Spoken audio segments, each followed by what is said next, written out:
To fix the Hoover E05 error on a Hoover washing machine, it's essential to understand what this code means.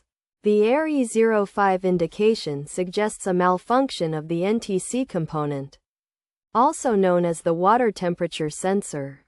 This is the most common cause of the error code, typically resulting from a faulty NTC or associated wiring. To resolve the issue, start by servicing the NTC setup. Turn off the appliance and unplug it from the power supply to avoid electrocution.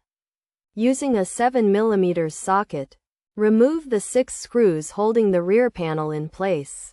Then take off the panel to access the NTC component at the back of the drum. Inspect the wire harnessing to the NTC component and repair any visible faults.